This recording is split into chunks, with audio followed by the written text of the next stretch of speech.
Siyanibingelela bazalwane nonke egameni leNkosi yethu uJesu Kristu, oyinkosi nomsindisi ezimpilweni zethu. Yena onguNkulunkulu uqobo, ohlezi esihlalweni sobukhosi, oyisiqalo nomphelelisi. Ngizovula ngomkhuleko bazalwane egameni leNkosi yethu uJesu Kristu. Baba, egameni leNkosi yethu uJesu Kristu, siyakubonga uNkulunkulu wethu onamandla. Wena owadala izulu nomhlaba nakho konke okuphakathi. Wadala umuntu ngomfanekiso wakho Nkosi. Siyakubonga Nkosi ukuthi wena ungcwele nokuthi usibizile thina abantu bakho ukuthi sibe ngcwele ngoba wena Nkosi ungcwele. Baba, masigcine imiyalo yakho nezimiso zakho. Sime endleleni enguKristu uJesu, ekuyiyona ndlela eyiqiniso, ekuyiyona ndlela ewukuphila. Baba, masihlale ezwini lakho, uligxilise izwi lakho enhlizweni zethu, siholwe ngulo. Kube izwi lakho elisiholayo, thina sibe yizimvu. Izwi lakho nawe Nkosi uJesu ube ngumelusi. Moya Ngcwele, vunguza ngokuthanda kwakho, intando yakho uyenze Baba, ngoba wena umoya weqiniso. Phulukisa Nkosi yonke imoya emelene necebo lakho ngumuntu nentando yakho. Ulethe ukuqonda nokuyithoba kukho konke abantu. Nakithi Nkosi siholwe nguwe Moya Ongcwele, sikwazi ukuguqa phambi kobuso bakho, sivume Baba ukuba siufanele umbuso wezulu, nokuthi Baba sinawo amandla ukuyisindisa, kodwa kungumusa osuka kuwe Nkosi yethu uJesu Kristu, ukuba thina sisindiswe, siholelwe ekuphileni. Baba, thinta inhliziyo zethu sikwazi ukuvuma izono zethu kuwe, sibhabhadiswe, samkeliswe isiphiwo sikaMoya Ongcwele esiqhamuka kuwe Nkosi yethu uJesu Kristu. Siyakubonga Baba ukuba wena uthembekile ngaso sonke isikhathi. Siholeke Baba, sibe nokuqonda, uvula amehlo ethu nezindlebe zethu nokuqonda, sikwazi ukuqonda izwi lakho nokuthi yini oyifunayo kuthina masithi singabantwana bakho, nokuthi siyakholwa ukuthi wena Nkosi yethu uJesu Kristu inkosi nomsindisi. Siyabonga Nkosi ukuthi izwi lakho alibuyele emumva lilambatha, liyawuphelelisa umsebenzi olithumile ukuthi liwenze. Wena ungu-Alpha no-Omega, uyinkosi uJesu inkosi nomsindisi, owavuka kwabafileyo, owenza lokho okuthandayo ngesikhathi asithandayo. Egameni leNkosi yethu uJesu Kristu manje naphakade. Amen. Bazalwane, ngizocela ukuba bonke abantu abalalele njengamanje bangapheli amandla, bakhipha amabhayibheli abo. uNkulunkulu ukuze sizokupha ukuqonda. Abanama-app, zama ukuthi uvule i-app efonini yakho, usalindile ukuthi uthenge iBhayibheli. Sibe nokuqonda ukuthi lithini izwi, ngoba baningi abantu abakholela kwizinto ezingekho ezwini kodwa bazizwa ngabafundisi. Siyambonga uNkulunkulu ukuthi njengamanje uletha ukuqonda ezimpilweni zethu, kuze sizohamba ngemibhalo nangezwi elibhalwe phansi, eliwukukhanya nokuphila neqiniso, elisiholela ekuphileni okungukusindiswa okupheleleyo egameni leNkosi yethu uJesu Kristu oyinkosi nomsindisi. Angihambi ngedwa njengenjwayelo, ngihamba nomfowethu umhlengi la. Over to you my brother. Amen. Amen. Siyabingelela bazalwane egameni leNkosi yethu uJesu Kristu ongumsindisi, umdali wezinto zonke, owanqoba ukufa, owanqoba noSathane, uNkulunkulu oyedwa ongenamphelekezelo, ongenambonisi. Silokhu esithule ubufakazi ukuthi uNkulunkulu uyedwa akadingi osizo, wakhe izulu nomhlaba ngamandla akhe, wakubeka phambi kwethu, wasibeka nathi kuwo lo mhlaba ukuthi sibuse phezu kwalo mhlaba.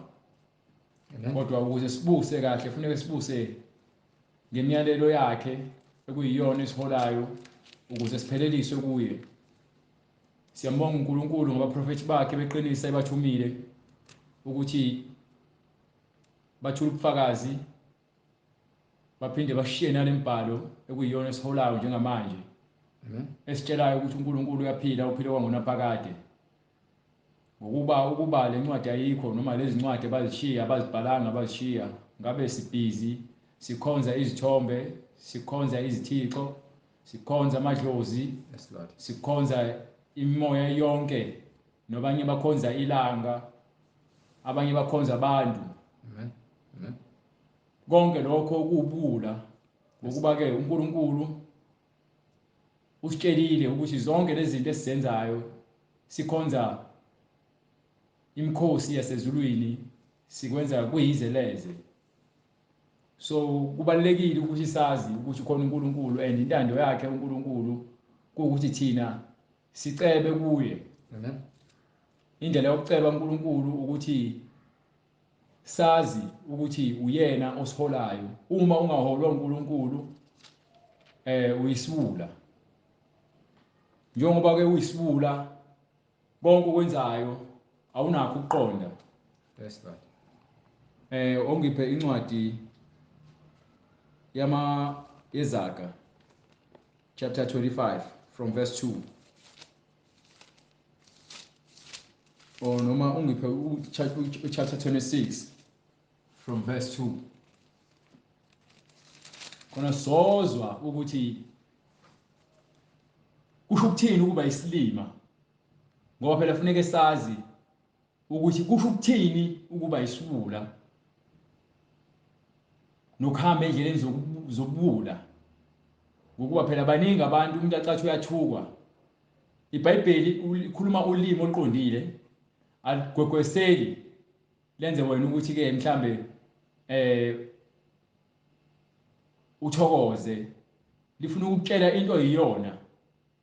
Ingakho izwi leqiniso bebancane abantu abashumayelayo ngokuba ke bayasaba ukutshela abantu iqiniso. So amavaka awakwazi ukuthi aphathe le ncwadi le. Le ncwadi le iphathwa abantu abanesibindi, Amen. abanokuqonda. Yes Lord. Ngoba uNkulunkulu uyasho ukuthi ke angeke ngikushiye, angeke ngize ngikulahle. Amen. Ungakhathazeki, ungadikibali. Ukufa kwakho ngeke kuze kube yizeleze uma ufela iqiniso. So abafundisi bamanga ba weak, bona basebenzela ukuthi nje bajabulise nina ngokuba konke abakwenzayo bagcwalisa imibhalo ebhalwe phansi ngabo. Yes Lord. Umuntu oweak uyathanda ukuthola iconfirmation kubantu ngezinto azenzayo, ngokuba ke une lower self esteem, ukuthaka. So ukuze azibone ephelele ufuna ukwenza izinto ezojabulisa abantu. Manje uNkulunkulu labo bantu ukhulumile ngabo ukuthi ngeke bakwazi ukummela, ngeke bakwazi ukumkhulumela. Ingakho sikwazi ukuzwa uma ukuthi umfundisi wamanga. Amen. Simuzwa ekhuluma noma kuthiwa wena uqhamuka esontweni lamanga, sikuzwa ukhuluma izinto ozikhulumayo, siyabona ukuthi usonto esontweni eloholwa isibula. Yes Lord. So baningi abantu abathi behamba emgaqweni baqhonoshe, bahambe baze bazivula amakhwapha bafuna ukuzenza bazikhukhumeze engathi kukhulu abakwenzayo, bangcono kunabanye abantu ngokuthi bangena endlini ebizwa ngesonto kodwa baphume beyiwula. Amen. So uNkulunkulu uyasivezela ke iwula ukuthi abantu abanjani, ubabona kanjani, yiphi indlela yokuthi uxhumane nabo. Amen. Ukuze ugweme nawe ukuba isifula njengabo. Ithini incwadi? Incwadi iZaga isahluko sama-26. Yes sir. Ivesi lesibili. Njengomzwilili ekuhambeni kwawo, nanjengenkonjane ekundizeni kwayo, kanjalo isiqalekiso. Ngithe qala from verse 2, ngifuna verse 2. Amen. Azishe. Njengomzwilili ekuhambeni kwawo, nanjengenkonjane ekundizeni kwayo, kanjalo isiqalekiso esingenasizathu asizi. Isiqalekiso ophinde umfundele khona uzolibamba kahle igama negama. Njengomzwilili ekuhambeni kwawo, nanjengenkonjana ekundizeni kwayo, kanjalo isiqalekiso esingenasizathu asizi. Yabona uma ukuthi wenza kahle, Amen. akekho umuntu ongakwazi ukuthi aqalekise. Ngisho uNkulunkulu akaqalekisi uma wenza kahle. So isiqalekiso sehlela labo abangenakho ukuqonda, nabantu abangaqondi imibhalo eseBhayibhelini, abathi mebezizwa izinto bazithathe ngokwenyama, bangakwazi ukuzwa izinto zikamoya. Amen. So lokho kwenza ukuthi umuntu adukele ubuhlakani ngokuba akaholwa umoya engcwele, yena uholwa inyama. Ngokuba uma uholwa umoya engcwele, njengoba lisho iBhayibheli ke, uNkulunkulu ukupha isiphiwo sikamoya engcwele nokukhuluma ngezilimi, njengokuba umoya ukupha ukuphimisela. Yes, Lord. Lokho kusho ukuthi ke izinto mase ukwazi ukukhuluma ngezilimi nokuzwa izinto zikamoya, yonke into oyifunda phansi noma umfundisi mekuchazela, uma unemoya oyingcwele ekuphile isiphiwo sikamoya engcwele uNkulunkulu nesiphiwo sokukhuluma ngezilimi nokuqonda izilimi, njengokuba noma ngishumayela ngikhuluma ngezilimi ngokuba ngikhuluma ulimi abantu abangalijwayele, ngichaza izinto abantu izinto ezinye abangaziqondi. Mase kuba khona ukukhuluma ngezilimi, lokhu okwaziwa uNkulunkulu nawe. Mase kuzoba khona lokhu obufakazi bokuthi uma ngikhuluma ngezilimi kufanele kube khona omunye umuntu ofakazayo ngale nto engishoyo, ngokuba ke le nto engikhulumayo phansi iyazwakala. Amen. Inobufakazi. Amen. Incwadi uNumeru isahluko 23, Yes, sir. verse 8. Ngingamqalekisa kanjani ongaqalekiswanga nguNkulunkulu na? Angitsho izona engichazayo ukuthi uma ukhethekile uNkulunkulu ngendlela oyiyona, isiqalekiso angeke size sehlele kuwena as long as wena uhleli ngaphansi kwesandla sikaNkulunkulu. Uma uNkulunkulu ekubusisile, angikhulumi ngokubusiswa mina kwendaba kuthiwa ubusiswe ngomsebenzi noma ngemali. Yes, Lokho usho uNkulunkulu kuyanezezelwa. Izinto lezi ekumele nibe nazo kuyashotshwa zifuna abantu bezizwe. Vele abantu bezizwe bafuna izinto eziphathekayo bazithole. Lo ofuna uNkulunkulu ufuna uNkulunkulu nobulungiswa bakhe. Mase lezi zinto lezi eziphathwayo zinezezelwa ukuze ezoqonda ukuthi ke akadingi zona, udinga uNkulunkulu ngaphezulu kwalezi zinto, ngoba angaphila ngaphandle kwalezi zinto. Njengoba ithi ubuhlakani budlula impi yezikhali. Aphinde asho uMpostoli Paul athi impi yethu akuyona yenyama, yimpi kamoya. So uma kuthi ke uNkulunkulu ubusisile ngobuhlakani bakhe, wena uhamba ngendlela afuna ngayo, awugudluki. Noma ngabe kuthiwa uqhamuka izimo ezinjani, ngisho ngathiwa uqhamuka umuntu athi ke mhlengi nangu u2 million, awusixeke ngale gospel yakho, awuyeke. Lo muntu lo ngilethele isiqalekiso. Lo muntu lowo uza nesiqalekiso ngoba imali yasho. I mean incwadi kaTimotheo chapter 6 from verse 9 iyasho incwadi, noma ngiphu verse 10 noma verse 11, hamba usheshe. Iyasho incwadi ukuthi imali impande yesono.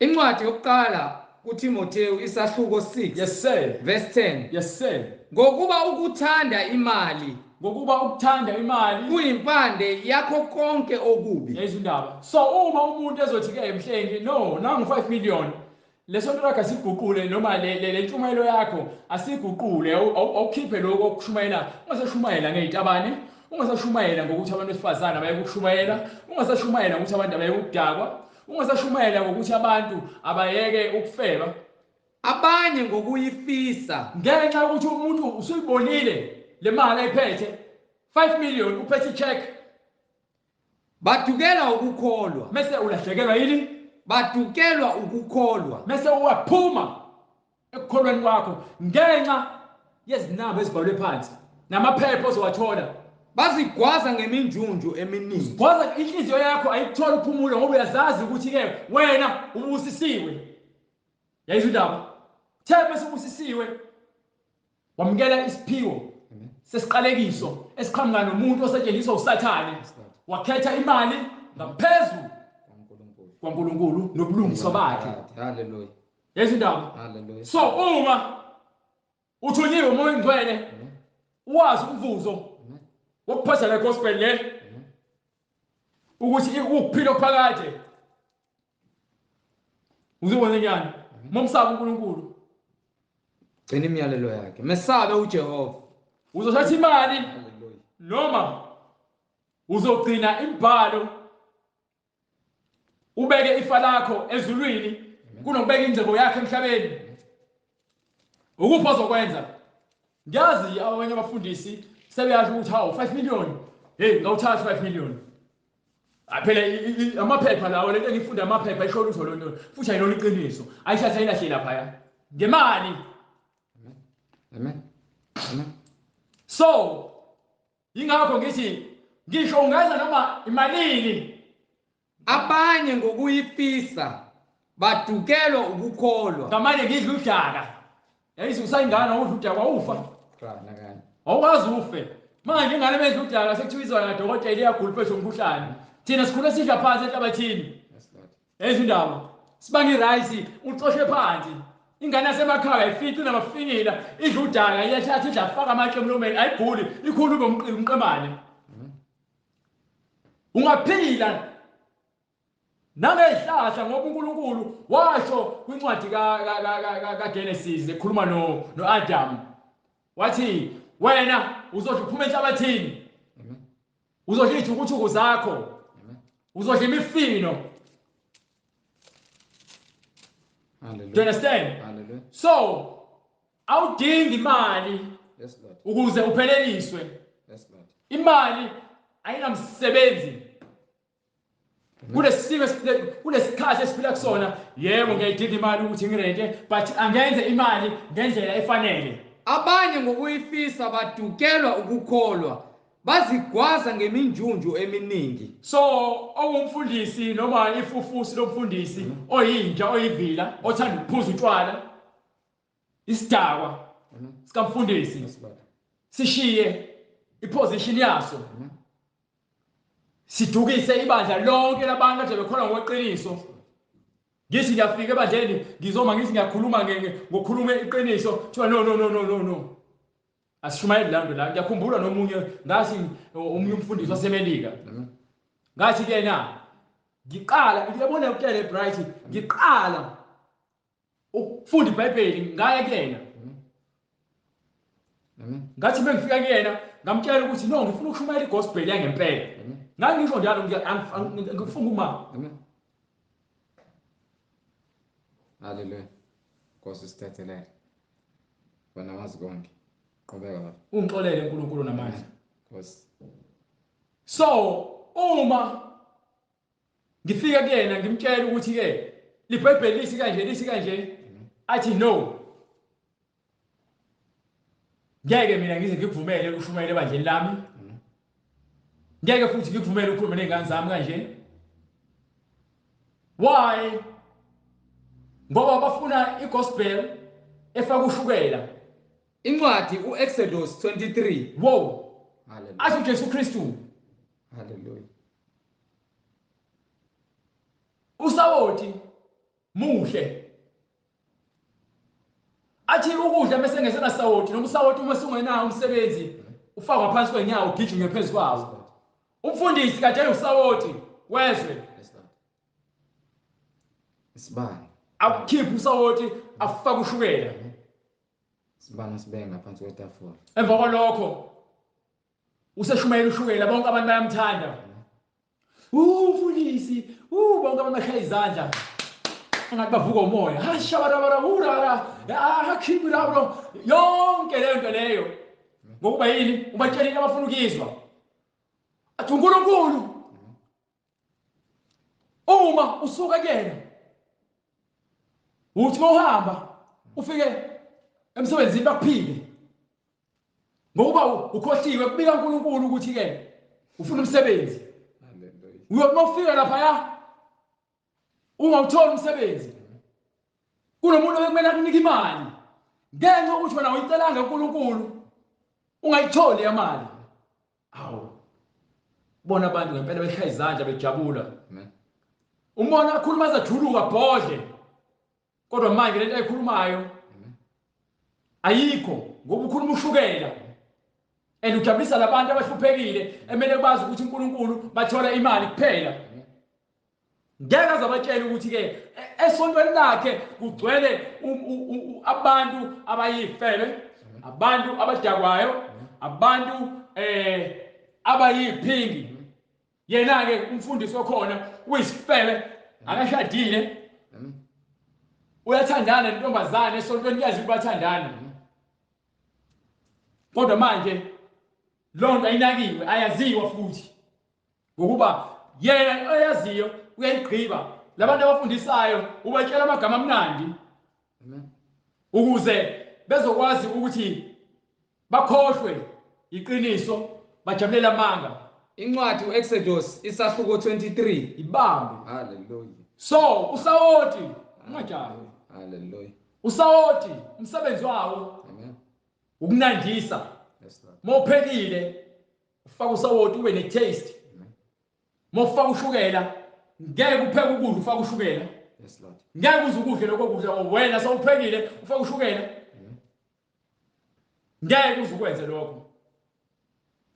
So usawoti umuntu oshumayela igospel eqiniso usawoti wezwe. Yes Lord. Uyisibani sezwe. Yes Lord. Amen. Ngokuba uletha ukukhanya ezingqondweni zabantu. But uma umfundisi ogcwele ushukela uletha ubumnyama kubantu.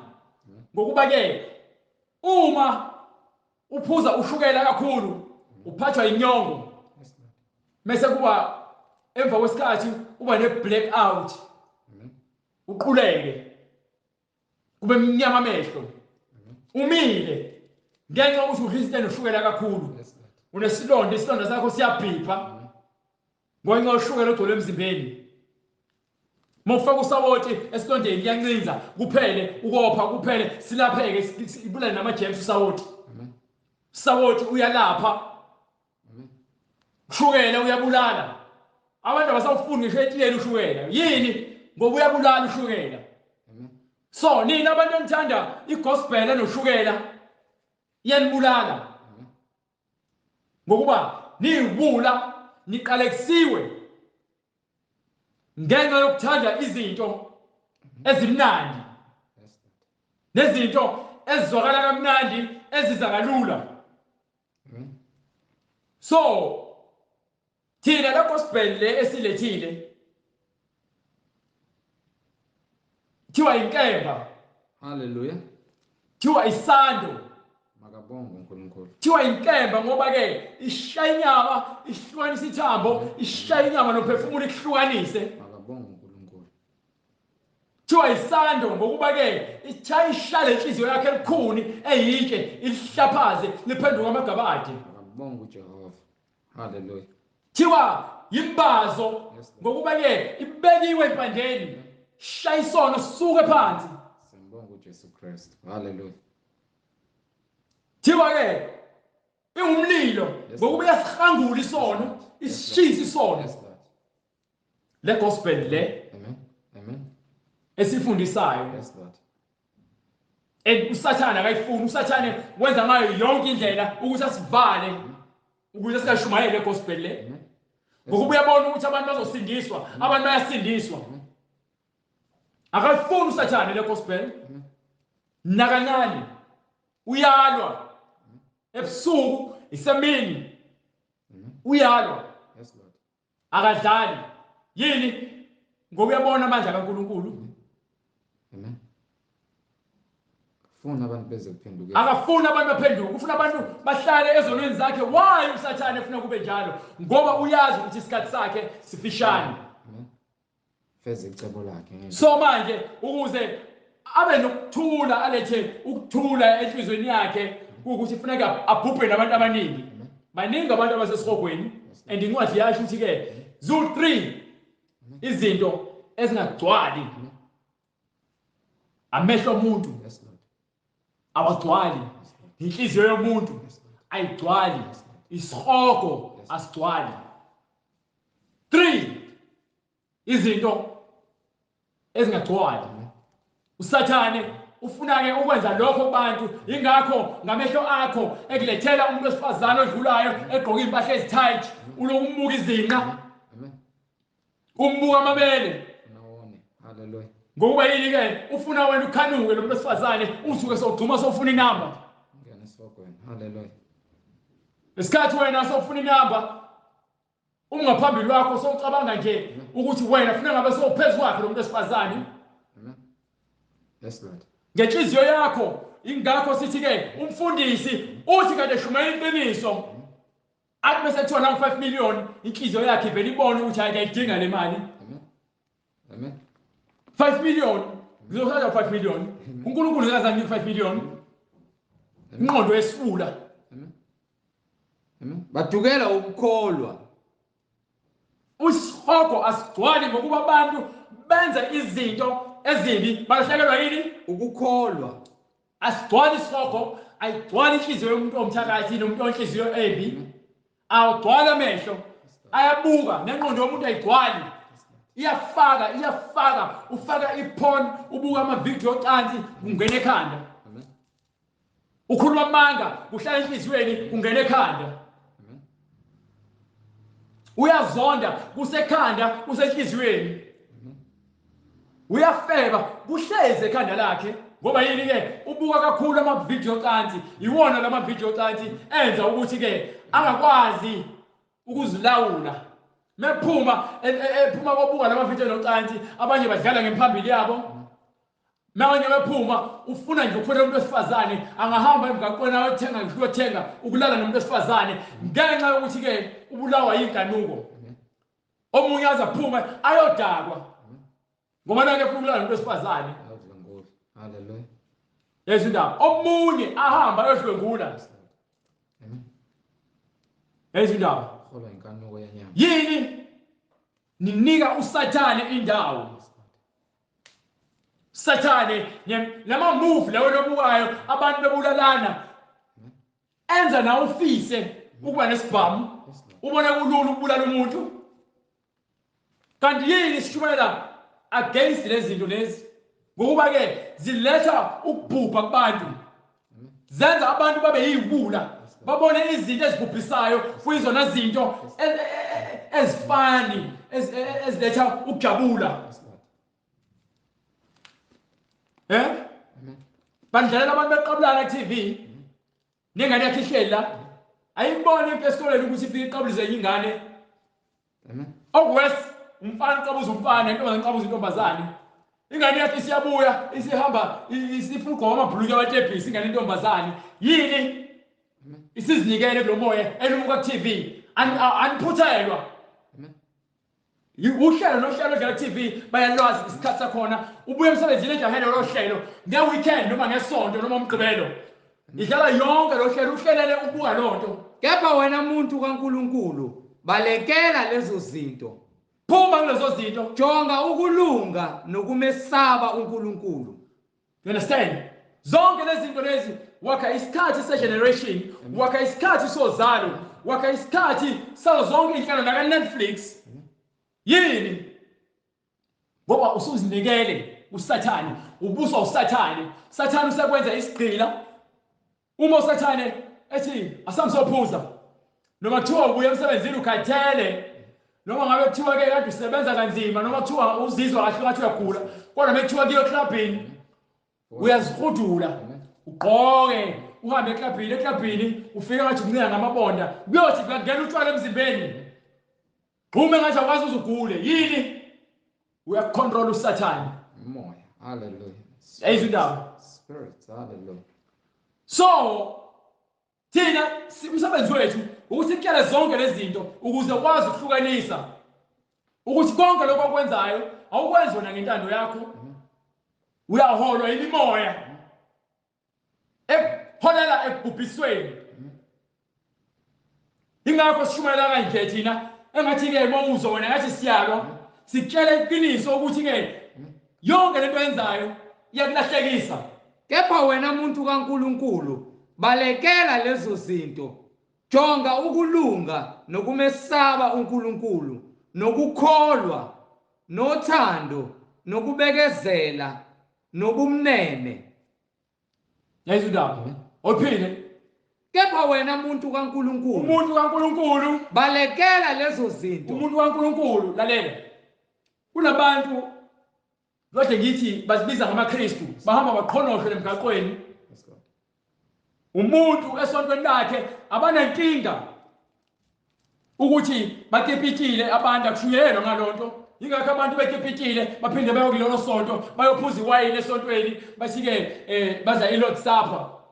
Befeba. Babe nama social gatherings, bahlanganele nje. Bashelane khona lesontweni. Kuzalwa ingane ngaphandle komshado esontweni. Thiwa abantu bakaNkulunkulu labo ngoba nabo baphatha amaBhayibheli, khona umuntu omalapha kwi-pulpit abatshela ukuthi hayi kungathi usinqhubeke nifebe niphinge niphuze utshwala nidakwe. uNkulunkulu sinomusa, sinikiwe umusa uJesu Kristu wasifela. Amen. Ayisho incwadi kaMpostoli Paul ukuthi kulungile ke phela uma kuwukuthi akukho ukuvusa abafileyo asidle siphuze sidakwe ngokuba kusasa sofa kuphele kanjalo. Iphinde ikutshela ithi ukukhuluma nabantu ababi kulahlekisa ukulungiswa. Why? Ngokuba ke abantu abamaphambi kwenu abaholwa umoya engcwele, umuntu oholwa umoya engcwele usaba uNkulunkulu. Umuntu oholwa umoya ongcwele usaba uNkulunkulu. Period. Incwadi yesibili kuTimotheyu isahluko sesibili verse 22. Yes sir. Kepha balekela izinkanuko Nayo ke le ndaba le. zobusha. Inkanuko zani? Zobusha. Sifuneka sibalekele inkanuko zobusha. Awukwazi ukuthi uzothi wena umKristu noma uyiChristian, nizibiza ngamaChristianity. Angiyazi ngisho ukuthini lonto ukuthi umChristianity ngoba ayikho into ekuthiwa umChristianity eBhayibhelini. uChristian noma umKristu ukhona eBhayibhelini. Kodwa umKristu umuntu ohamba ngendlela zikaJesu Kristu. Amen. So, uma wena uhamba ngendlela zikaKristu ithini incwadi? Kepha balekela izinkanuko zobusha. Qhelelana nenkanuko, izimfuno zenhliziyo yakho, izimfuno zomoya wakho engezona lezi zikaNkulunkulu izimfuno. Ujonge ukulunga. Ujonga ini? Ukulunga. Ufuna ukulunga. Nokukholwa. Ufuna ukulunga nani? Nokukholwa. Ukholwa yini? Nothando. Ukholwa uNkulunkulu, izwi lakhe. Ngoba uNkulunkulu unothando, usitshela zonke lezi zinto ekumele siziyeke ngokuba yini? Unothando. uNkulunkulu unothando. Nokuthula kanye nokukhuleka enkosini. Amen. Uthando, ukuthula nokukhuleka enkosini. Jonga ukulunga nokukholwa nothando nokuthula kanye nabakhuleka enkosini ngenhliziyo ehlambulukileyo. Inhliziyo yakho kufanele ibe msulwa uma ukholwa enkosini. So uma ke wenza zonke lezi zinto wisibula, wenza lezi zinto lezi eziphambene nokukholwa nokulunga. So ongiphe le ncwadi le. Hallelujah. Glory to God. Ngiphe le ncwadi yeZaga. Sahluko 26 verse 3. Hallelujah. 3. Isithwebhu incwadi iZaga isahluko 26 verse 3. Isitswebhu singesehashi, isitswebhu singesehashi, ihashi ukuze lihambe kufanele lishawe, netomu lingelembongolo, imbongolo ukuzwe iqondiswe kufanele ifakwe itomu ukuze idrive njengemoto. Isitswebhu sishaya ihashi ukuthi ligijime kakhulu, itomu hallelujah, hallelujah, enokuthi ke lifakwe emlomeni wembongolo, nehashi liyafakwa etomu ukuze liqondiswe uma lihamba ligijime, noma ke imbongolo ihamba iqondiswe ngetomu, icontrolwe uma kuze libe kufanele kwadonsa omabili amatomu. Uma ufuna ijikele ngaka right noma ngakwesokudla udonsela ngakwesokudla itomu ijike, ngapha uma ufuna ijikele ngakwesokhohlo udonsela ngasokhohlo uthambise ngakwesokudla ukuze ihambe edirection yakho. Uma ufuna ime uyidonsa ngomibili ime, izikwazi lokho ngoba iyafundiswa. So nehashi mawuphethe iswebhu uma lihamba kancane lingafuni ukuhamba lisigodo godo ufaka iswebhu ligijime. Uma ufuna ligijime kakhulu uyasifaka iswebhu usifa lizigabati ngokuba yini ke ufakile iswebhu. So noswazi uswazi lungolomhlane weziwula, uswazi ushawali lungolomhlane weziwula. umuntu ongezwa uNkulunkulu yemshaya ngoswazi lakhe. Yes, Lord. Lencwadi esiphethe umuntu oyisifula siyamshaya ngezwi eliwuswazi, uzwa inhlungu, shaya inhliziyo aze ezwe enyanya uma kukhuluma izwi lami. Ngokuba yini ke ngitshela ukuthi angayeke ukujawuka utshwala ukuze asindiswe, ngimtshela ukuthi angayeke ukufeba ukuze asindiswe, ngitshela ukuthi wena besifazane yeke ukufaka i-makeup, mboza ikhanda lakho uma kwesontweni, ukhiphe lento zakho zokufakela nale nkophe zakho zokufakela, khiphe lamacici lawo uwalahle lapha kude, ngokuba zonke lezo zinto izinto zokufebe, izinto zomahosha. Uyeke ukugqoka ingubo ezincane, niyeke ukuhlala ningashadile nifebe nipipite, ngokuba lokho uNkulunkulu akakubusisi. Ayikho incwadi kaGenesis, ngifuna nje eqaleni uNkulunkulu eqala ukuyikhuluma lento ungaze kuye kude. Incwadi kaGenesis chapter 3. Hallelujah.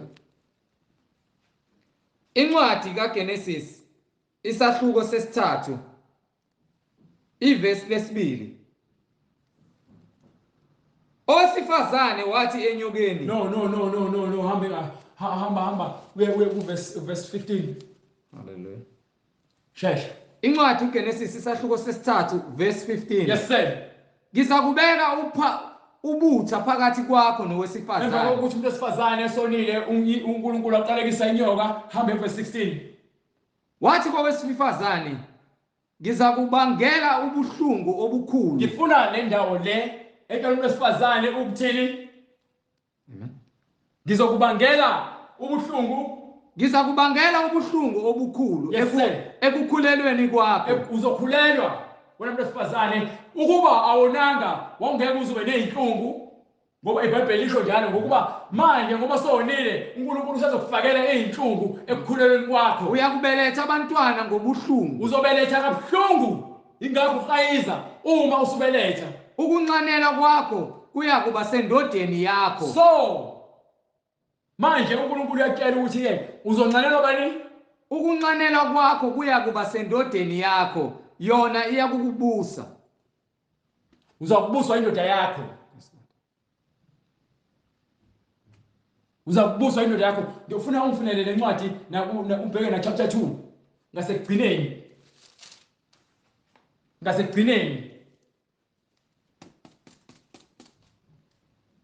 Dekhona esethi ke wathi uAdam esakhiwe uEve, wathi ke lo yithambo lamathambo ami.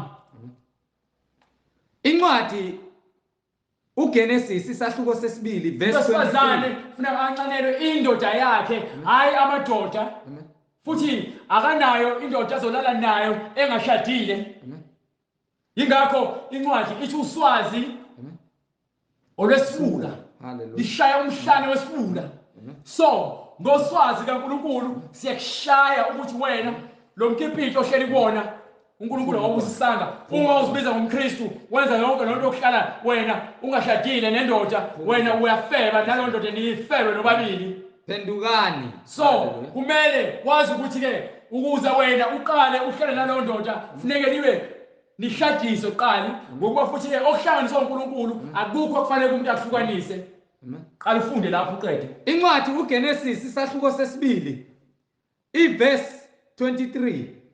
Wayesethi umuntu lo useyithambo lamathambo ami uNkulunkulu nenyama yenyama yami. usakhile wakha umuntu wesifazane ngobhambo lomuntu wesilisa alikhiphile kuAdamu ngokwa-Adamu wamlalisa ubuthongo obujulile. Thebe sevuka uAdamu wavukela umuntu wesifazane uNkulunkulu wamletha umuntu wesifazane kuAdamu. Wayesethi uAdamu Wayesethi umuntu lo useyithambo lamathambo ami. Bowazi ukuthi ke uAdamu ngesikhathi bese ngadini akhiwa wathi ke lo muntu uyithambo lamathambo ami baphila kwaze wafika inyoka. The inyoka seyifikile yamkhohlisa umuntu wesifazane bawela esonweni wamqamba igama lokuthi uEva sebeqalekisiwe. Yes Lord. Bengawoqalekiswa kwakumuntu wesifazane uAdamu enegama Babehamba bobabili uAdamu nomkakhe. uAdamu nomkakhe babenqunu Bengenamahloni. bengenawo amahloni. Nakhona emshadweni fanele umnqulu bakho baziwe umuntu wesifazane lo oshade naye ukuze kube khona ukuhlonipheka ngoba ngisho ingane zakho azifanele zibone wena ndoda ulokhu uhamba ngezikhindi ezincane. Ubonakala ebhishi windoda yomuzi ushadile ubonakala nezikhindi ezincane ugqoka nama-anda uhamba ugabisa ngomzimba wakho. Awuyisho incwadi ukuthi ngesikhathi uNkulunkulu esebaqalekisile ebabona sebebonile banqunu wabakhela izihlahla wabamboza. Bambathisa. Haleluya. So sikuphi isidingo sokuthi wena uqale phansi ufuna ukuveza umzimba wakho oyihlazo? Ugqoke ikhindi. Haleluya. Amen. Yini okwazi ukwenza into namhlanje lokho? Yebo ngangikwenza ngisayisoni. These ngisindisiwe.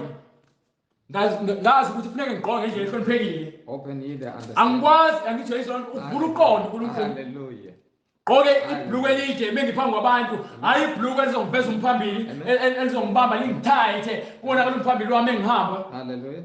Engathi ngilabafana abazenza osisibhuti. Yes Lord. Uma ugqoka into ezokhambisa ngomzimba wakho ingoba yini uweak. Yes Lord. uNkulunkulu nencwadi kaloluzana kaNoah uNoah ngesikhathi edakwe iwayini incwadi yaGenesis chapter 11 amadodana akhe enye indodana yakhe yambona enqunu yagijima yotshela abanye labangaphandle isifundweni sokuthi ke imfihlo umzimba wakhe yathi ke seyibonile ungazwe ke ungakhazazeki. Wathi esezwile uNoah wayiqalekisa lo ndodana wathi yoba isigqila sabafowabo ukuba yini ke ayizange yenze okufanele ngokuba uNoah waqhuba uphuzo ingakho utshwala kuthiwa akufunakala siphuze ngoba ke bulahlekisa ngesimilo. Hallelujah. Yes Lord. Yes Lord. Leyizo lonto le sivula uqonda ukuze wazi ukuthi kusho ukuthini ukuba ngcwele. Amen. Amen. Hayi uhamba uveza icleavage la. Amen. Bonke abafana baphenduka nabaconsa amathe. Iyothi le cleavage yakho bese beyidabulile abafana yasala imidwayitwa bese uyaqala ufuna ukuyifihla ngoba usunamahloni. Noma uyigcoba ibaby oil ukuze icobezele ufaka ubhodi somncane ukuze uzompintsha kacuka amabele afuna ukuchitheka enqaleni. Ngenxa ukuthi ke usazama ukubuyisa leya confidence elahlekile ngenxa yokuthi ujaha izinto. Avuma umuntu adelela ubusha bakho. Hallelujah. Ungajahi yalona abana umuntu ojahayo. Amen. Yibona labo abawele ebhujisweni. Amen. Ngisho kahle iBhayibheli ukuthi kufanele sishade. Amen. Yini akwazi ujoleni wena hey phuma khona. Buleni. Hallelujah. Phelile manje u3 years uyaphela. Amen. Amen.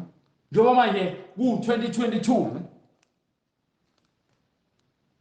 Yaphela manje iminyaka. Amen. Losifazane angimazi. Amen. and ngi-proud, ngiyaziqhenya ngokuba uNkulunkulu, ngoba uNkulunkulu ungakhile wangikhipha yonke le nkanuko ebenginayo. Angihambi ngiqalaza umuntu wesifazane emgaqweni, uma engagqokile kahle ngithatha ihlo lami ngilibhekisele. Hallelujah. Ngiyaziqhenya futhi ngaloko Yes, Lord. ngokuba uNkulunkulu ungifundisile ukuthi ngibe nesimilo, ngingagqoki amavest emgaqweni ngilokho ngifuna ukuveza, ngifaka amayikhindi ezincane, ngiveze imilenze yami, ngiveze ney'ngalo zami, ngilokho ngifuna ukubukisa manje khona into engi-advertisayo. Ukujaha izinto, wabona usathane ngesikhathi enikhumula ethi lo muntu wesifazane faka into encane ezofake ezansi kwezinga, ufake ibhulukwe elitight, ufake ama-leggings, uhambe nemgaqweni udayisa ngomzimba wakho ukwenza umahosha. Ufuna wena bonke abafana bakuhalele, bafuna ukulala nawe, and benza ukuthi banitshela ukuthi namalungelo okugqoka kanjalo ukuba umzimba wakho asike umuntu ungidlala ngento nayo, vele udlala ngayo, uwaste isikhathi. Incwadi Izaga isahluko 10 Wena 13. ufana nomuntu noma nenyama ebolile elandelwa impukane. A deep fresh ibekiwe kahle, ifihliwe. Yes, Lord. Impukane bedlalela le kude, kodwa ithi ngaqala ukulahlekelwa ukuba fresh kwayo, qale manje impukane ziqale Amen. ngoba yini usuyaziveza manje ubunqunu bakho, uzenza cheap wena umuntu wesifazane. Nawe umuntu wesilisa ugqoka amabhuluku amancane, nawe umuntu wesifazane wakho ugqoka amabhuluku amancane. Kuyabe usuhamba naye emgaqweni noma esitolo, enye indoda nebulawa yinkanuko iphenduka naye, usuyacasuka, unesikhwele. Yini ekucasulayo ngokuba wena umyekile umuntu wesifazane wakho waphuma naye endlini, umbona ukuthi agqokile. Manje uma ezinye impukane sezibona, Yes, Lord. sezifuna ukulandela, ziyohlala kule nyama ebonile. Yini ekudingayo ngokuba wena exposayo uyiveza ngamabomu le nyama le kumphakathi wonke. Amen. Ungasiphenduli isiwula ngobuwula baso, funa ufane naso. Yazi indaba. Amen. So uNkulunkulu ngapha uyasilungisa. Phinda ngale ncwadi yaseGenesis, wathini uNkulunkulu? Chapter 2 verse 23.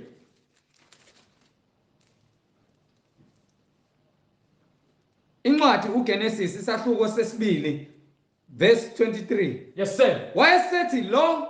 Wayesethi umuntu lo useyithambo lamathambo ami Uma nenyama yenyama yami. nihlanganiswe uNkulunkulu, lo onhlanganisile ufakazi ukuthi wena uvumile ukuthi lo muntu wesifazane uyamshada.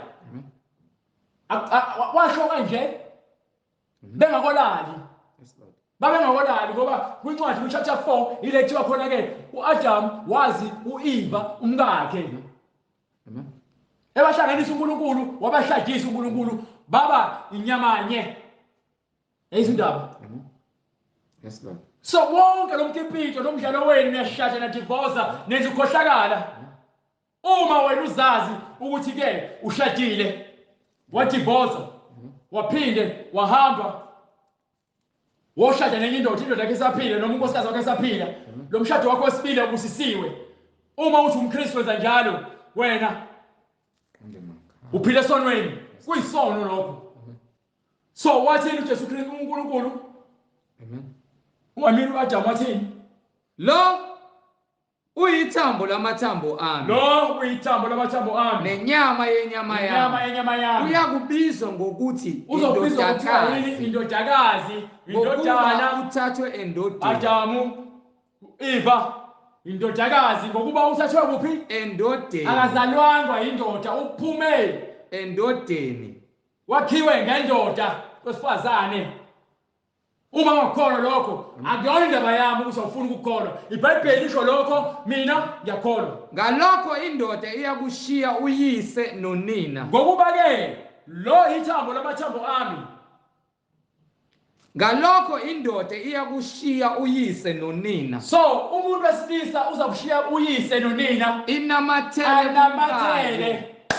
anamathele kumkayo ezo lonto leyo baya kuba nyamanye. ezo lonto leyo. Hallelujah. So wena umuntu abafazi abathathu unyama kabani Amen. uyinyamanye kanjani lo nabantu abawu4? Amen.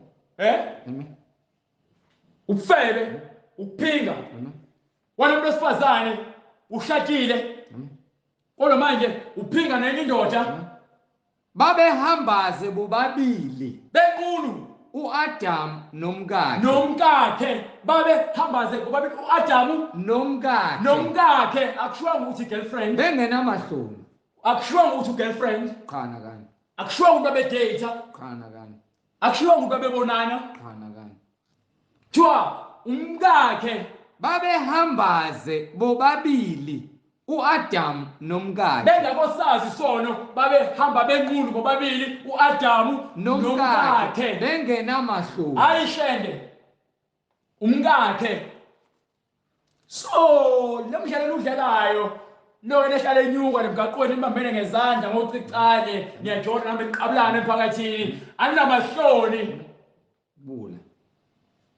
anamahloni niyahlambalaza ukuba zonke lezi zinto enzenza phakathi kwabantu izinto ezenziwa kuphi ekamerweni. Phendula isiwula ngobula baso. Ngeke ngize ngithi sengishadile ngiphinde ngihambe ngiqabuza umfazi wami phakathi kwabantu. Izinto zasekamerweni lezo izinto lezo ezibekele ukuthi sizenze kuphi ekamerweni. Amen. Why abantu bengalala emgaqweni kubuka bonke abantu? Amen. Yes Lord. Ngokuba into efishwayo menzeka leyo asifane ilwane lezi ezivele zitali noma kanjani. Amen. Amen. So ithini incwadi? Hallelujah. No, ngivele athufuna manje incwadi Izakha isahluko 26 verse 5. Yes sir. Phendula isiwula ngobuwula baso. So le gospel uswazi Amen. olishaya umshane wesifula. Amen. Sibuyisele isifula endleleni. Yes Lord. Njengoba isho ithi iswephu esehashi. Yes Lord. Shawa isifula. Amen. Intombi Amen. elembongolo uNkulunkulu uyaqondisa ngentombi uyakukhombisa ukuthi wena uyimbongolo uyihashi ngizokushaya ngesifwephu. Noswazi Uswazi olwakho sifula lungolomhlane wesiwula. uyaphanishwa uyakusola uNkulunkulu. Usho njalo kwincwadi uthi awuyifundi Ungasiphenduli isiwula njengobuwula baso. So uyabona uma ngibona umuntu yenza into engasile noma ekhuluma nami ngenxa ukuthi ngikhuluma le gospel efuna ukungivezela ubula bakhe asike isidingo sokuthi ngifuna ukuthi ngibe nempikiswane nalowo muntu ngokuba manje Ungasiphenduli isiwula njengobubula baso. ngobani Funa ufane naso. ngokuba yini. Funa ufane naso. So uma umuntu ezoqhamuka ethi-ke ucaba yini ngoba phela intombi yami umkami wonhlanganaphi. Phendula isiwula njengobuwula baso. Funa sibe ngohlakaniphileyo emehlweni Uma akho. uphendula isifula njengobula baso sizokwenza nawe ugcine uyisifula njengaso sizibone sesihlakaniphile emehlweni aso. Yes Lord. iBhayibheli liphethe yonke into ekumele siyazi, indlela ekumele siziphathe ngayo, indlela ekumele sikhulume ngayo, indlela ekumele sibuke ngayo izinto. iBhayibheli liphethe. Othuma izwi ngesandla sesiwula unquma izinyawo zakhe. Yabona uNkulunkulu akazithuma izulu ukuthi siphathe izwi lakhe ngokuba ke kufanele ukuthi awuphinde ufunde lo ncwadi. Othuma izwi ngesandla sesiwula. Uthume izwi ngesandla sesiwula unquma izinyawo zakhe. Uphuza ingozi. Uphuza ingozi. Amen. So uma uthuma umuntu wesilima uzithelela amanzi emhlane wedada uzilethela ubungozi ngokuba ke uzokwenza izinto ngobula. And kubhlungu uthi wena uJesu uhlakaniphile kodwa ke ubhizi ufuna ukuphikisana nesilima ngokuba wena ufuna ukuveza ukuhlakanipha kwakho. Amen. So noma usuthuma isifula Amen. uthi asenze into imilenze uzosola egcineni. Hallelujah. Imilenze yonyonga iyalengalenga zinjalo izaga emlonyeni yeziwula. So noma ke isiwula sizwa isaga. Hallelujah. Glory to God. Yayibona into etasula abafarisi nabafundisi abakhulu ubuhlakani bkaNkulunkulu obabuka uJesu Kristu. Ekhuluma ngezakhe, ekhuluma ngemfanekiso. Lonto ithini incwadi?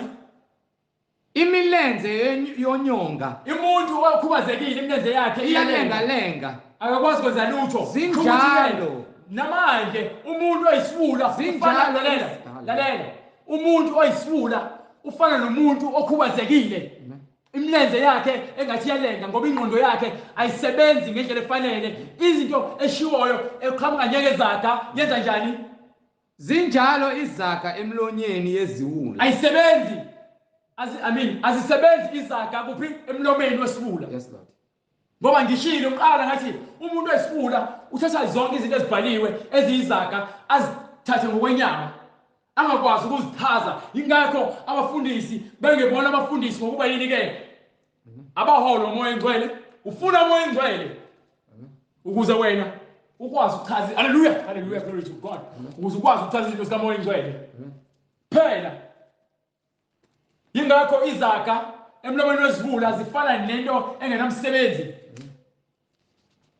Ngoba abazazi ukuthini ingqondo yabo ingqondo yobula. Uthi uJesu unikiwe nini? Ubona kufihliwe. Kufihliwe. Hallelujah. Uthi kunikiwe kunina. Amen. Ngoba abuza incwadi kaMathewu. Amen. Chapter 13.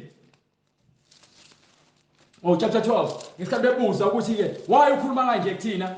Why ungakhulumi ubona kanje? Amen. Chapter 13. Amen.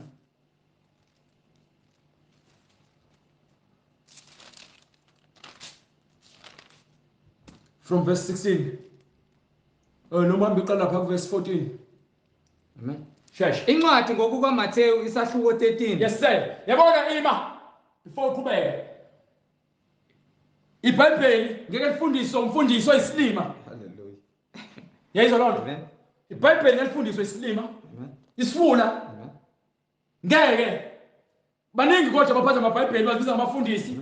Baloku betshela ukuthi Jesus love you, Jesus love you, siphila ngomusa, siphila ngothando likaKristu. Mengiqhamuka mina neswephu. Mengiqhamuka mina noswazi, ngiqhamuka nembazo, ngiqhamuka nenkemba. Ngiqhamuka nomlilo. Hangule. Hallelujah. Abangifuni mina bathi hayi wena awushumeli ngothando wena. Yabona nje benza uJesu ngathi uyisitabane. Must preach with love. Hallelujah. Kanjini icasula abafarisi. Amen. Yeqiniso. Yini eyenza kule ncwadi ethi uJesu Kristu uchapter 14 before uqhubeke uhambe ku chapter 14 khona into abayishoyo ngesikhathi uJesu Kristu ethi ke uma impumputhe ole mpumputhe bazolontuza bazowela wini. Hallelujah.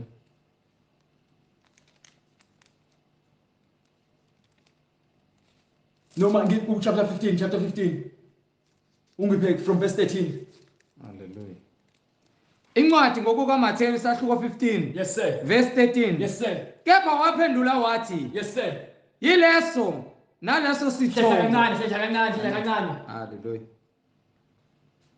Wayeseba incwadi ngokuka Mathewu isahluko 15. Verse 10. Qala verse 11. Verse 11. Akusikho okungena emlonyeni okungcolisa umuntu. Yes sir. Kepha ukuphuma emlonyeni. Yebo. Lokho kungcolisa umuntu. Yebo. Khona kwasondela abafundi bakhe bathi kuye. Yonke indaba. Abafundi bakhe bayasondela bathini? Uyazi ukuthi abafarisi bathe. Obani? Abafarisi Obani? bathe. Abafarisi. Hallelujah, glory to God. Abafarisi bathe bezwa. lalela. Abantu abanyela esikoleni ukufundiswa. Amen. Bathola amajazi. Abaholo moya engcwele. Labo bayiwula, bayizilima ngokuba ke bakhuluma ngeBhayibheli engathi inganekwane. History. Hallelujah. Inganekwane umlando phela. Amen. Inganekwane umlando. Iyasho ngincwadi ukuthi singabalaleli. Amen. Abantu abakhuluma izinto ezifudukisa. Sibathulisa. Hallelujah. Rebuke them sharply. Amen. Amen. Bengenakuqonda. Ngoba Hallelujah. abanakho ukuqonda. Abanikwanga ingakho lencwadi ithini bathina abafundi Uyazi ukuthi abaFarisi bathe bezwa lelo zwi. ngokuba bayiwula sikhuluma ngeziwula Bakhubeka na. bakhubeka umuntu okhubeka izwi likaJesu Kristu ingoba uyisilima ngikho umfundisi etasuka noma kuthiwa wakaShembe noma kuthiwa wasebaRomini uma etasula yile nto ebhalwe phansi engimtshela yona ukuthi uyiyona ingoba yini akambulelwe uyakuvumela ukuthi uyisilima. Hallelujah. Ingakho bethi nginonaka ngoba yini ke ngibatshela abayiyona. Kepha waphendula wathi, Phela iBhayibheli isifuko uma uyisilima liyakuveza ubulima bakho uma uhlakaniphile liyakuveza. Mina angicasuki mina no akukho ngoba naku ngimemeza ngisemoyeni. Haleluya haleluya haleluya glory to God ngisemoyeni ngase ngicasukile no haleluya moya ukhuluma yini hallelujah. haleluya glory to God ibona. Kepha waphendula wathi, ileso naleso sithombe. No usufunda ngekho Ileso naleso sithombo Yebo. esingatshalanga ngubaba wasezulwini. Uma imbewu le ekulomfundisi wakho ingatshalanga ubaba Siyakushiswa. le gospel le esishumayelayo yamcasula. Ngalokho ke uzokwenza njani? Iyamkhubekisa. Ngalokho uthi uJesu Kristu ke Bayekeni. hlehla kancane. Kepha waphendula wathi, ileso naleso sithombo Yileso naleso sithombo esingatshalwanga ngubaba wasezulwini. esikatshalwanga uNkulunkulu Siyakushiswa. sizokushiswa. Izwi siyini umlilo liyahangula. Siyakusushulwa. Sikhishwe sifakwe kuphi? Bayekeni. Yebo. Bangabaholi abayizimpumputhe. Abaholi isincwadi bayoshiswa bayosiphuma. Bayekeni. Bangabaholi abayizimpumputhe. Bangabaholi abayimpumputhe ababoni. Kepha nxa impumputhe ihola impumputhe ziyakuyela emgodini Uma zombili. uholwa wimpumputhe esontweni lakho le Christianity le Baptist la Shembe Roman Catholic Church nama Methodist ama Luthela iZion Ziyakuyela emgodini zombili. ziyakuphi?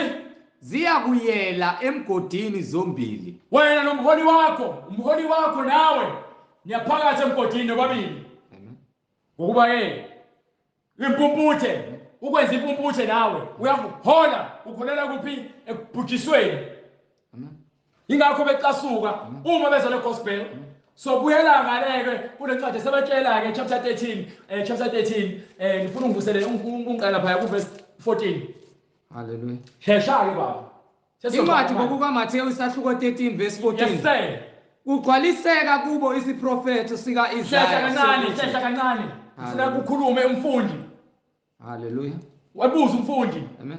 Incwadi ngokukaMathewu isahluko 13 verse 11. Yes sir.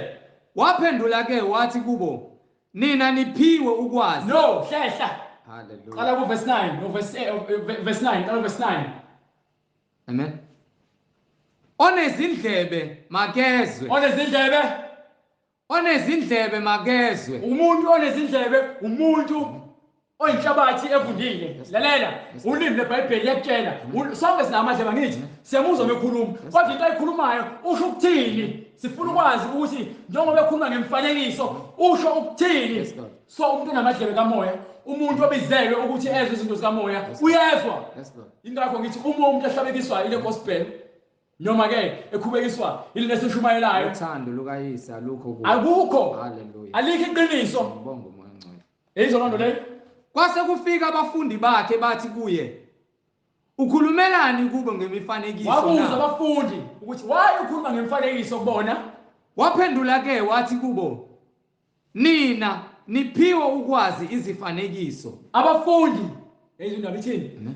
Bambuza abafundi ngoba bakhethiwe bangabafundi unikiwe ilungelo lokuthi wazi imfihlakalo kaNkulunkulu uma ungumfundi. Uma ungayena umfundi no. Hallelujah. Niphiwe ukwazi izimfihlakalo zombuso wezulu. Thina sikhuluma ngemfihlakalo zombuso wezulu. Sikhuluma ngemfihlakalo zombuso wezulu kuphela. Ayikho into ukutshele mina. Kodwa bona laba basenyameni abantu bayakholwa kabakuphiwanga abanikwanga no kabakuphiwanga ingakho bengena emasontweni befeba bephuza bebulala becaba amanga bephinga kabakuphiwanga bengahloniphi abazali kodwa bayasonda nisonda nina esontweni kaSathane nisonda esihogweni ngokuba yilowo nalowo onakho uyakuphiwa ngokuba yilowo nalowo onakho uyakuphiwa umuntu onokuqonda uvame uzonikwa okunye ukuqonda kube kuningi kodwa lo ongenakho lokhu okungathi kuyisilamu test sikhuluma ngehula uyakwamukwa uyaphupha nalokho anakho nalokho okuncane onakho ukuqonda kuyathathwa ngoba yini uyisibula awufuni ukukholwa iqiniso into ebhalwe phansi ufuna ukukholwa izinto ezikhulunywa abantu abafaka ushukela kwigospel bayidayilutha bayijisule 8 thina siletha usawoti thina siletha inkemba thina siletha imbazo thina siletha isando thina siletha uswazi thina siletha isiswephu thina siletha intombi siqondisa hallelujah hallelujah hallelujah hallelujah hallelujah hallelujah hallelujah glory to God ngalokho ngikhuluma kubo ngalokho ingakho uJesu Kristu ekhuluma kubona ngani ngalokho ngikhuluma kubo ngemifanekiso ngokuba abanikwanga ngokuba noma bebona bayabona kababoni amehlo banawo kodwa bayimpumputhe angikushile wathi ke uma impumputhe yolimpuputhe bayehogweni so nalana uthi ke banamehlo kodwa ke abanawo kamoya noma bezwa kabezwa hallelujah hallelujah hallelujah hallelujah ima banamehlo kodwa ayikamoya balibona iqiniso banamadlebe abanamadlebe kamoya bawulizwa iqiniso hallelujah hallelujah glory to God hallelujah hallelujah hallelujah abezwa hallelujah abezwa no abezwa hallelujah hallelujah abezwa right noma bezwa kabezwa kabaqondi akukuqonda hallelujah understand lokho omncane onakho kuthathiwe yini ukholwa ngenhliziyo ukholwa ngenhliziyo ukholwa ngomlomo hallelujah awukholwa hallelujah understand uyakholwa unakuqonda ngoba ukholwa into ephathekayo Ugcwaliseka kubo isiprofethi sika Isaya sokuthi ugcwaliseka isiprofethi iyakhulunywa ngayo le ukuthi abantu abayizivula ngokuzwa niyakuzwa ninamadlebe nizwe kodwa ke ningaze naqonda ningabe nakuqonda ngingakuthi baye ninikiwe imfihlakalo lesishumayelayo imfihlakalo asishumayeli iprosperity plan asishumayeli ingcebo yasemhlabeni sishumayela ingcebo yasezulwini hallelujah glory to God abaqondi banamadlebe banamehlo kodwa still abaqondi thina sikhuluma i-foreign language kunina sikhuluma i-language yama-aliens lanina ngokuba yini ngokuba niyakubona ningaze nabonisisi kodwa manje nibonisisi into esezikhulunywa yini umoya engcwele Isaiah wakhuluma uJesu Kristu wagcwalisa ngokuba inhliziyo yalesi sizwe imake banenhliziyo ngithi lesizwe senhliziyo kodwa inhliziyo yaso ifana neke isiyabalukhuni ifana neke ingakho sithi silethe isando sizoshaya lenhliziyo zenu ezikhulu ngeke siziphahlaze zibe amagabaje zibe imvuthu zibe inhlabathi ekufanele ukuthi kutshalwe kuyona izwi likaNkulunkulu elimbewu bezwa kanzima ngezindlebe zabo bezwa kanzima ngezindlebe uma unezindlebe uzwa kanzima kusho ukuthi ukufana nomuntu ozwayo kodwa uzwala le kude kusho ukuthi unenkinga yamadlebe awuzwa kahle amehlo abo bawacimezile banamehlo bayabona bambona uJesu Kristu kodwa manje amehlo kamoya bawacimezile avalekile yini inkanuko zenyama inkanuko zenyama ziyanihola hezwi indaba funa mhlawumbe babone ngamehlo bezwe ngezindlebe uma baqonde ngenhliziyo nivule amehlo enu nizithobe ngoba ukuvula amehlo kusho ukuthi uyazithoba uyazehlisa uyavuma ukuthi awazi lutho mase benza njani bezwe ngezindlebe bese ke mase uzithobile wazehlisa usukulungela ukuthi ungafundiswa baqonde ngenhliziyo ngeke manje usashawa ngeswephu awusadingi into manje yezwa lonto ngoba usuyazithoba so wenza intando kaNkulunkulu wenza lento uNkulunkulu ayifunayo ingakho incwadi mayivula ngale kwincwadi yeZaga isahluko chapter 26 verse 2 baphenduke ngibaphulukise Uzobuya uqhubeka woqeda ungakhathazeki. 22. 26 26:2. Hallelujah. Sifuna ukwetshela ukuthi ingakho incwadi ikhuluma kanje. Njengomzwilili ekuhambeni kwawo. Njengomzulile ekuhambeni kwawo. Nanjengenkonjane ekundizeni kwayo. Nanjengenkonjane ekuhambeni kwayo. Kanjalo isiqalekiso esingenasizathu asizi. Lalela, izinto ezihambela le kude nawe. Amen. Isiqalekiso hambela le kude phezulu njengenyoni lezi ezibaliwe eziwu2. Amen. Umzulili nenkonjane zibaliwe zihambela le kude nawe ngoba yini wena ubusisiwe uzithobile. Isiqalekiso sihambela le kude nawe. So uma ngase nizithobe niphendula inhliziyo zenu nivula amadlebe enu nivula amehlo enu Ngibaphulukise. Uyonisindisa. Amen.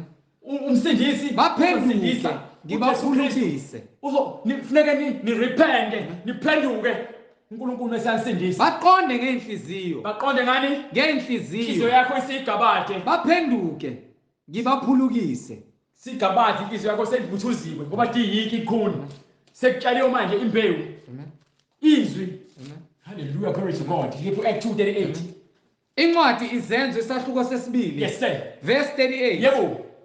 From verse 37. Yes sir. Sebekuzwa bahlabeka enhlizweni. Ulizwa izwi uhlabeka enhlizweni le kufanele iqonde kumele isindiswe.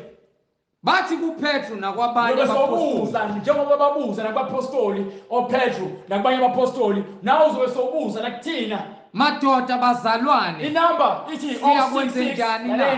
Inamba 066 566 9245. Inamba le uma sowuthi ke wena uyazi ukuthi manje ufuna ukubuza ukuthi ke ngenze njani ngiyazobona ukuthi ngisoni ngiyafuna ukubhaphathishwa. Ithini incwadi? Sebekuzwa bahlabeka enhlizweni. Ohlabeka enhlizweni nakwabanye abapostoli. Ohlabeka enhlizweni uyothini? Bazalwane.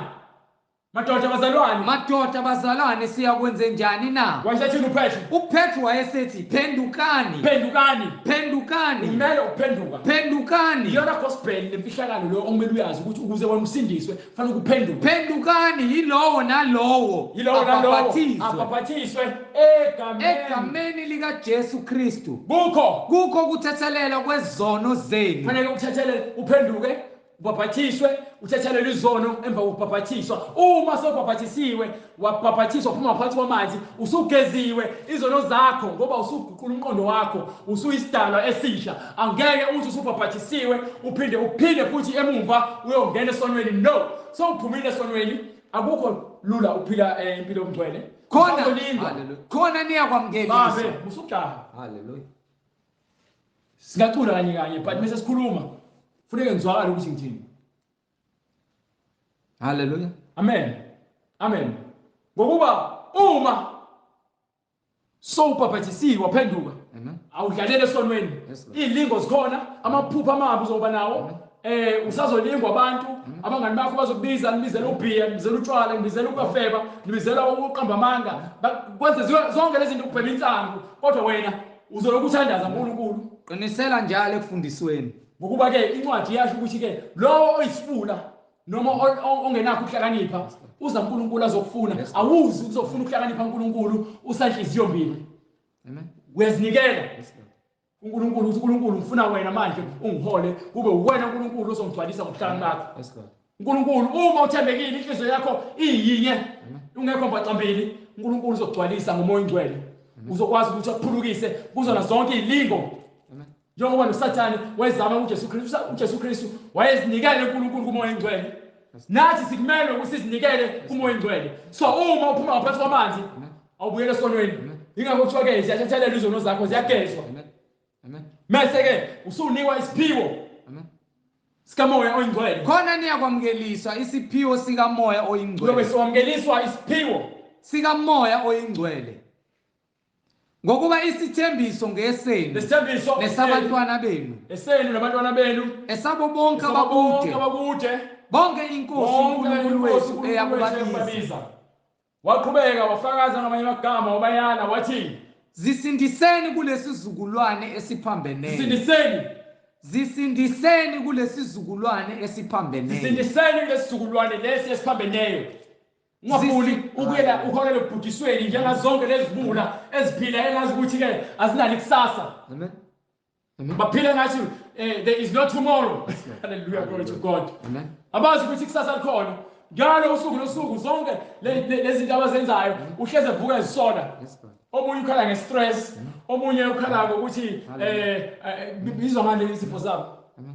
Depression. Hallelujah. Glory to But enezelekile usathana babambile ngamaketshana. God. Akukho. Bahamba ama psychology. Ukuqonda. Yayizwa. So, isincwadi zisindiseni kulesi sizukulwane. Ufuna ukuthula. Hallelujah. Woza uJesu Kristu. Amen. Usipha umthandazo. Amen. Baba egameni leNkosi yethu uJesu Kristu. Siyabonga Nkosi ukuthi sebekuzwa. Basithatha isinqumo njengamanje behlabeke enhlizweni zabo. Ukuba baba bathatha isinqumo baphenduke. Loyo naloyo laleleyo. Wena Nkosi uyabaza bakho babizile. Ukuba njengamanje impilo zabo zibe umhlabathi ovundileyo. Baphenduke Nkosi. Kuze bapaphathiswe egameni leNkosi yethu uJesu Kristu. Bathethelelwe izono. Balinde Nkosi isiphiwo sikaMoya oNgcwele ngoba sisithembiso kuthina sonke esikholwayo Nkosi ngokweqiniso nangokuMoya oNgcwele ukuba Nkosi siyodla okuhle kwezwe. uMoya oNgcwele esefikile empilweni zethu asiholele ekuphileni okuyiqiniso nendlela esiholela ukuphileni ewukukhanya nasemzimbeni wakho Nkosi yethu uJesu Kristu. Sihlale kuwe wena ube nguNkulunkulu kithi, ube ngubaba kithi thina sibe yisizwe sakho abantwana bakho ekhethele bona ngecebo lakho. Siyabonga Nkosi ukuthi lokho okuqalile usukuphelelisile Nkosi. Ngamandla akho ungasizo umuntu njoba umhlaba nezulu wakudala wena Nkosi. Ungenamsizi kodwa wayidalela wena ngamandla akho. Ubani Nkosi ongamfinyeza noma ongalimitha amandla akho onawo. Sithi intando yakho mayenziwe ke baba empilweni zethu nasempilweni zabo bonke abalalele. Uvula indlebe zakho, indlebo zabo Nkosi. Ubapha ukuqonda sebesithathile lesinqumo Nkosi. Ubagcine baze bangene emanzini bamkele nesiphiwo sikaMoya oNgcwele. Egameni leNkosi yethu uJesu Kristu inkosi nomsindisi. Kuze kube phakade. Amen. Amen. Inamba bazalwane soyishiya kubo bonke labo abafuna ukubhabhadiswa. Siyayishiya inamba 066 uyibamba. Amen. Abantu abafuna ukubuza mayelana neBhayibheli. Amen. Nabantu abafuna ukubhabhathizwa. Amen. Amen. 066 566 Amen. 9245 sizoyiphinda 066 566 9245. uJesu Kristu inkosi nomsindisi manje naphakade. Amen. Amen. Sibonge bazalwane umusa weNkosi nothando. Sizithoba phambi kwayo sikhuphula igama layo sithi sicela ukuthi sibonane ngokuzayo inkosi mayivuma.